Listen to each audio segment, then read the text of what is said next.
fired need to be investigated. Every one of those cartridges that lays on the ground needs to be collected. The vehicles that are in those parking lots, everything that we do around this, we need to be careful, we need to be professional, and that's what we're committed to do. So I would expect that we're still days away from completing those particular investigations, those particular crime scenes. So you'll continue to see us at those locations without question. And because of that, there are also affidavits, and affidavits are essentially the first step in a search warrant or an arrest warrant or whatever that looks like. So we're continuing to draft affidavits ultimately for search warrants around any kind of digital media that we're hoping to attain or investigate. That could be phones, that could be computers, that could be video from any location. So our officers, our investigators continue to work on that material. And so that's a lot of that stuff overnight, as well as using that 3 o'clock, that 4 o'clock in the morning, using that time frame to kind of plan out what the next day is going to look like. So we've trying to get some people rotated through for operational periods. We're going to get them some rest. Now let's plan what the next day is going to look like. We have a morning briefing, which kind of kicks off and says, this is what's going to happen. We need a team to go do this. We need a team to go do that. This is who our team leads are. This is the process. And then we let those folks loose to go do the good work, and we're going to try to share some of that information with you. So as we discuss that, and we have some maps and some other additional information up here with us right now, I will talk about a couple of these locations here to the best of my ability. Obviously, there's a lot of us here, and this isn't ideal as far as these maps go. But if you look at this boat launch overview as an example, this dot here is that Lisbon boat launch area that we've discussed. That's where the suspect's vehicle was located ultimately, that white Subaru station wagon. And I will also say that we'll have these 3 primary maps, but this QR code here, and whether you can get it from your seats or come up after the fact, will give the digital version of those so you have those readily available. You certainly understand how all of that works. So we talk about that boat launch area, and that particular location is 501 Lisbon Street. Pejebscott Landing. Pejebscott Landing is at this location. I believe we have some of our friends from the media that are out in that area now. And what will happen in this general location today is that we will be putting divers in the water along that Androscoggin River, which you see here. And that's going to look like a couple of different things. So the very first thing that you're going to see out there is you're going to see some air resources that will fly over this particular area. And they're looking to see what can we clear from the air. Do I have to put divers in that particular area, or can I tell from the top, based on the current and how muddy the water is and all those other things, can I see to the very bottom here? So that's going to start this entire process. Then there's going to be some screening and some divers that are actually in the water that may start on this side by the boat launch and will continue on this side. I would envision at some point that we'll be moving over to these particular locations here for ground searches as well. So that's gonna look like a bunch of different things. So they could be dragging a diver behind them, literally, while that diver is checking for evidence, checking for potential bodies. And I would also say that while this is going to look like a major focus today with a lot of people, we have a lot of other irons in the fire. So I'm not saying that the suspect, we know the suspect is in the water and this is what we're doing. What I'm telling you is you're going to see a lot of activity here, and I'm going to tell you that in advance. We've got nothing to hide in that regard at all. So then you're going to have some sonar as well that's going to be utilized here.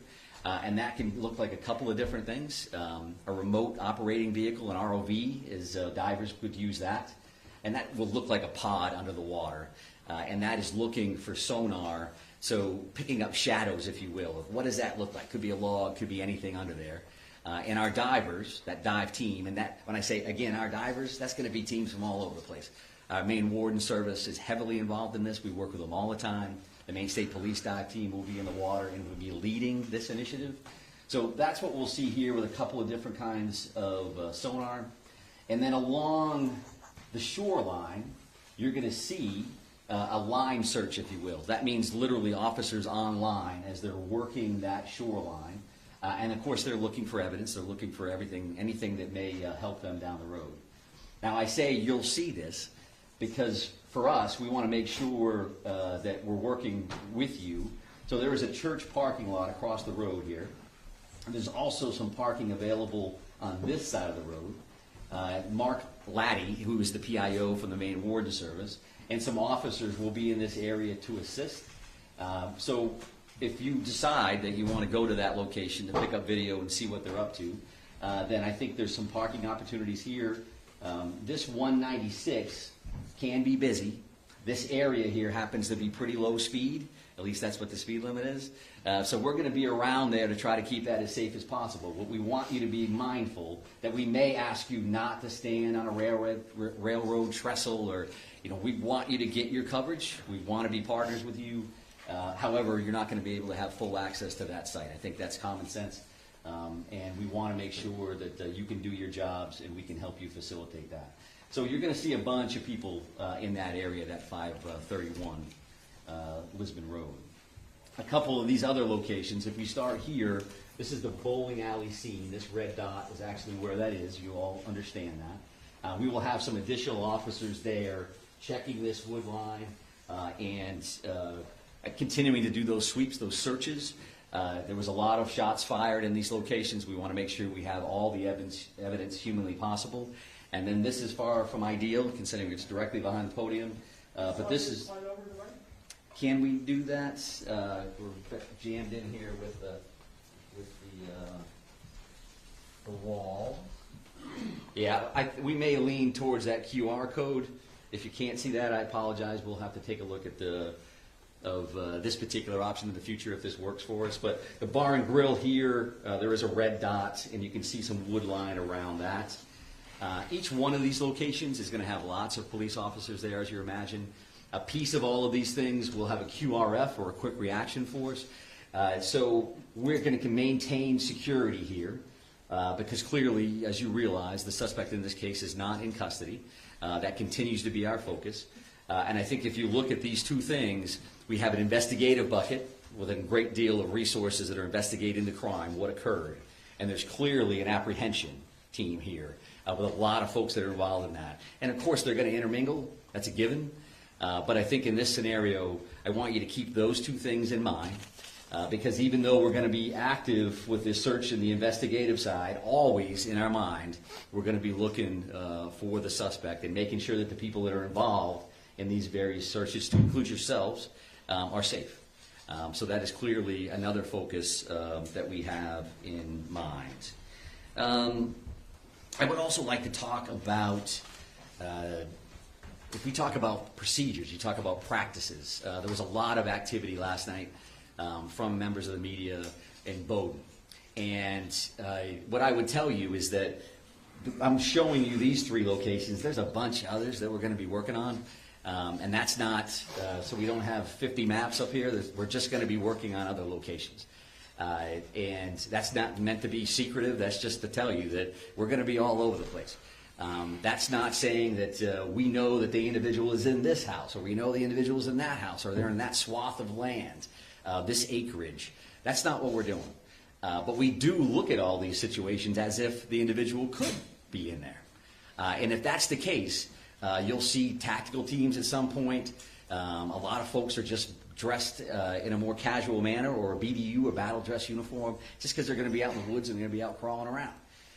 So that doesn't mean, just because we're making announcements on over a PA system, that the individual is in there and we have an armed standoff and there are police swarming. There's just a lot of resources that it takes to work these scenes, right? I mean, I think that part of it, again, is common sense. And we want to be as forthright as we can around that as well. We won't be able to say every time we're hitting a location, hey, we're going to be at this spot, and because it's just not practical, and it's not safe for a lot of folks. So if you hear announcements in PA systems, as an example, a piece of that is us just giving notification that, yes, in fact, we are the police. We are going to be knocking on this door. We would like you to come out if you're in there. Some of that is case law oriented. Some of that is best practice. And some of that's just standard operating procedures from our end. So keep that in mind. If you have a question, You can certainly reach out to Shannon Moss. Many of you have, and if we can answer it, we will. It may not be immediate, but we're going to do the best we can to do that. And I think we'll be better at that, again, as we kind of get into this flow. Now we know what we're working with. It's starting to settle in as much as a tragedy like this can. And again, we want to be good partners with you across the board. So let me just take a look to make sure I've covered everything that I wanted to cover. I would also say that this is a big deal here, this particular link, and Shannon will be sending that out through her media list. So this is a digital tip line. And what a digital tip line would mean is anybody, yourselves included for whatever reason, if you've got a photo, if you've got a video of what happened, or something that you think is evidentiary in nature, you think that it would be valuable for us to have, you can upload that information through that link. And that link stems from best practice in other communities where tragedies like this have occurred, that a lot of people have a lot of information. Where does it go? Maybe this is the key. I don't think they know that. Or they probably do know that. 75 other people sent it to them. Send it to us anyway. And we want to see that information. So that's pictures, that's video, that's any of that kind of material to that particular link. And again, the QR code is something that we already talked about from a mapping perspective. I would say that our ongoing victim services efforts, that is something that we're working with victims' families, the community as a whole, and we are working with families that have currently been notified. We're continuing to identify victims in this case, and as those occur, additional resources will be available to the general community. I would say, again, as a little bit of a reminder, some searches you may see, well, why does that search have an armored vehicle involved, and then they're walking along the river, shoulder to shoulder. Some of those are going to be tactical ground searches versus just a kind of standard line search or grid search. The Maine Warden Service do this stuff all the time. They're incredible, searching for people, and incredibly valuable for us as it kind of expands out to evidence in many of these circumstances. We do clearly continue to have air assets, whether that's helicopters or planes, just because they're involved. Again, as we mentioned here, right? That's going to be an overview. They're just flying over that site. They may be hovered someplace else. Is that because we found the suspect? That's not a guarantee that that's the case at all. I would also tell you probably new information. Initially, that first night, we had 70-ish or so witnesses. The FBI has been incredibly helpful with things that may sound as simple as you've got to transcribe 70-plus witness statements. They're bringing a lot of resources to play, and so we're continuing to do a lot of that work behind the scenes as well. I think that the shelter-in-place order, right, that's currently in place for Lewiston, Auburn, Lisbon, and Bowdoin. When you hear the names of those communities, obviously you know that a lot of our focus, a lot of what occurred in those communities, whether it's Bowdoin because that's where the suspect's house was, Lisbon where the car was located, or Lewiston, Auburn, some conversation earlier about Auburn locations, and Lewiston where the focus of those first two tragic active shooter situations occurred. That's an ongoing conversation that we'll have every minute of every day. Does it make sense that those orders are still in place? And can we relax those, change those? They have not been changed in any way at this point. But we realize that we want to keep our community safe. So that's the forefront of our minds. But we know that a shelter-in-place order in general, similar to orders around COVID, can have some negative impacts on families and going to school and businesses and all those other things. So we have that in our mind. There is that pluses and minuses chart that's just kind of active as we kind of work through this thing. So know that we are actively thinking about that. And truth be told, working with, specifically right here in Lewiston, working with our officials, working with Chief St. Pierre, working with the mayor and others, having conversations about what does that mean, and what is that going to look like this afternoon, tomorrow, and moving forward. So I think that's enough sharing from my end. That's a lot of information to overload you with there.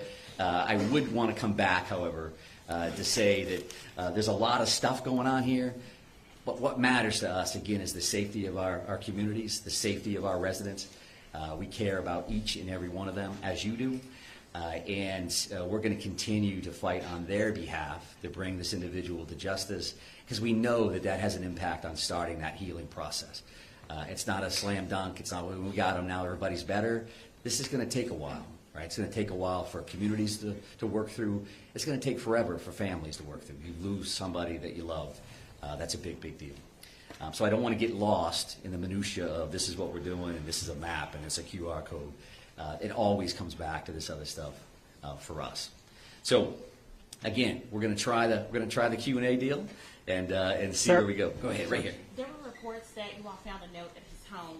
Do you know the contents of the note, and can you share that? Yeah, so we've heard the same thing, and there was a note at one of these residences. I'm not prepared to really talk about what that included. And I think that's probably, again, a common sense answer because that does involve, is there a mindset here? Is there a motive? What did that entail? So we'll definitely continue to work on that, and when we can release it, we certainly will. Sir. Right here, sir. Commissioner, so in reference specifically to what's behind you and what's going on at the river, is there any information that you have that's leading you in the direction that he may have killed himself and his body is in there, or is it just one of the possibilities? Well, I think one of the possibilities is key, right? Because clearly we don't have him located at this point. We don't have him in custody. So all of those options are on the table. We certainly don't want to wait too long because the river is a big piece of this. The car was located there. Evidence is located in the vehicle or right there along the shores of the Androscoggin River. So that's stuff that we want to make sure that we're checking, and we're using the resources that we have available. We're using the expertise that we have available with the dive team and all our partners to make sure we're checking that. At the same time, right, we're checking all these other things. We're working through the crime lab on this other information. So all of those things are occurring at the same time. I would also state, and I want to make sure that I say this because they've been very, very helpful. The Brookfield Power Company owns 2 dams, operates 2 dams in this area, and they've been very cooperative. You know, they live it every day. So as an example, one of the things that we're doing, the river currently runs at like 8,500 cubic square feet per second, and when they tighten the dam tools down, they actually lower that down to like 5,500 cubic feet, right? Does that mean anything to you? What it means to us is that that current, if we can slow that current down, we can lower the amount of water in the river. It's certainly easier for us to work. It's easier for our divers to see in clearer water than muddier water. If it's a foot lower than it was before, it's easier for us to work.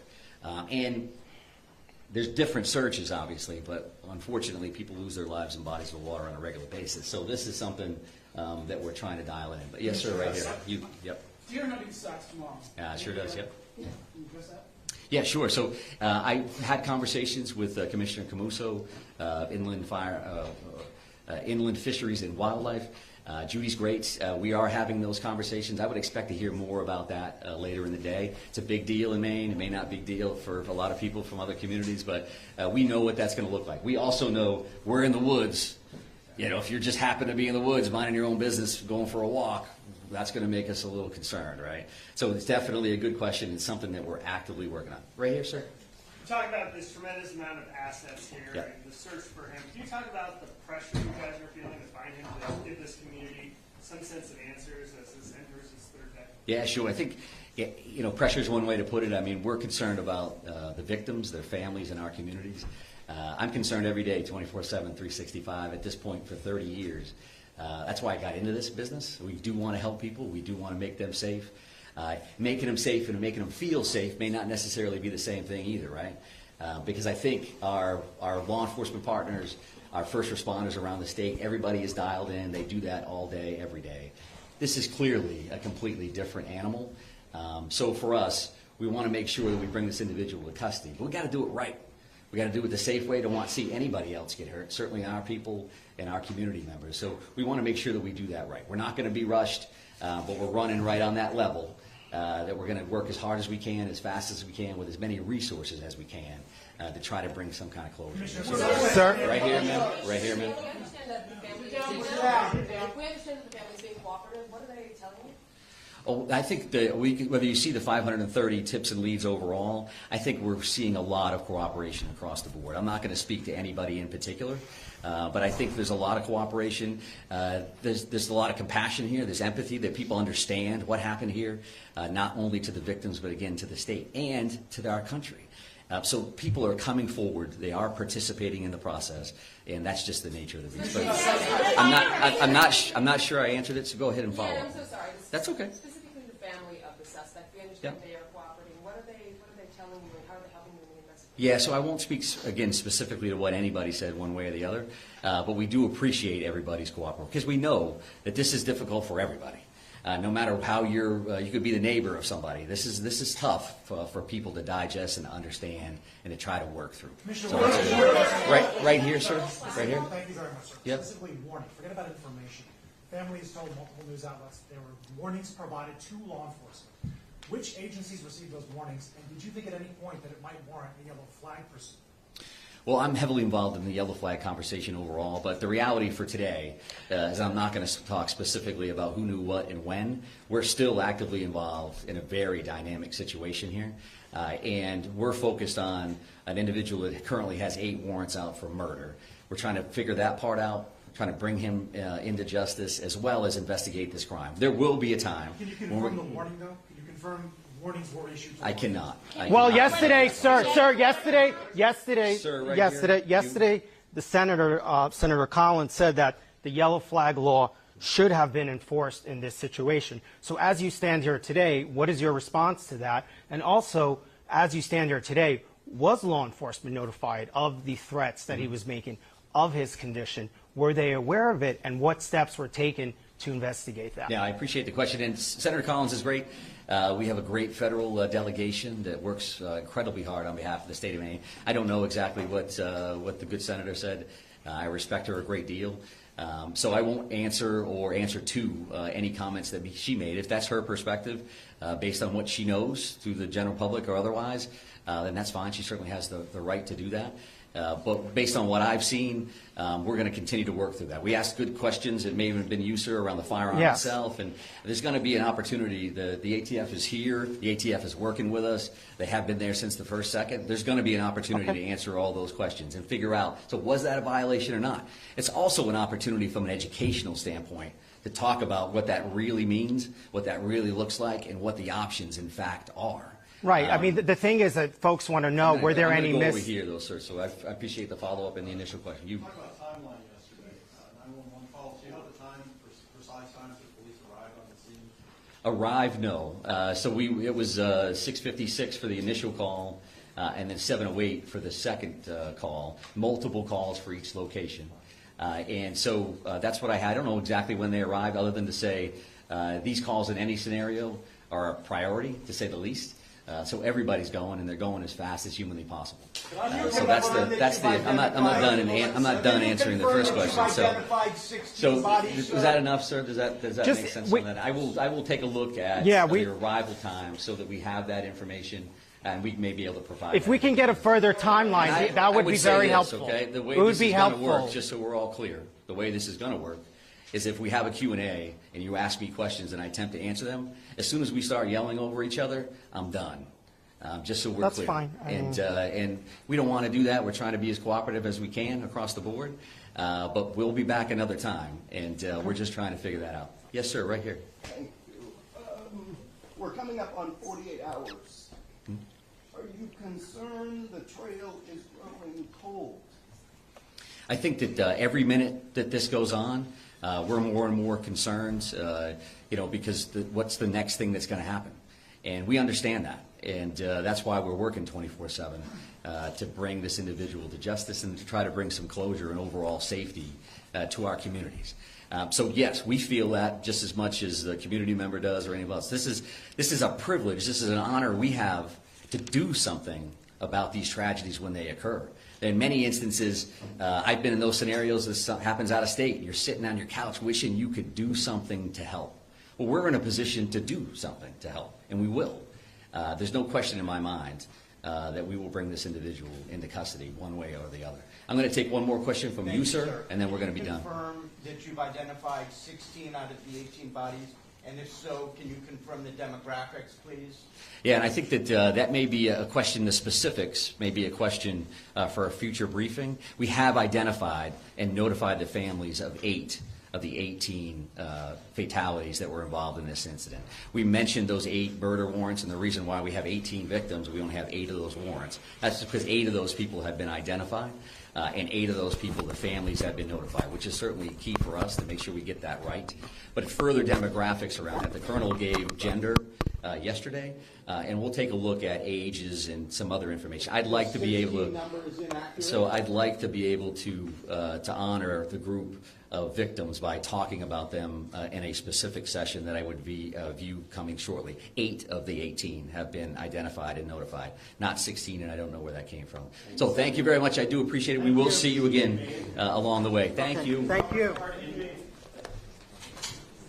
Hold still, everyone. Come on, hold. Kevin.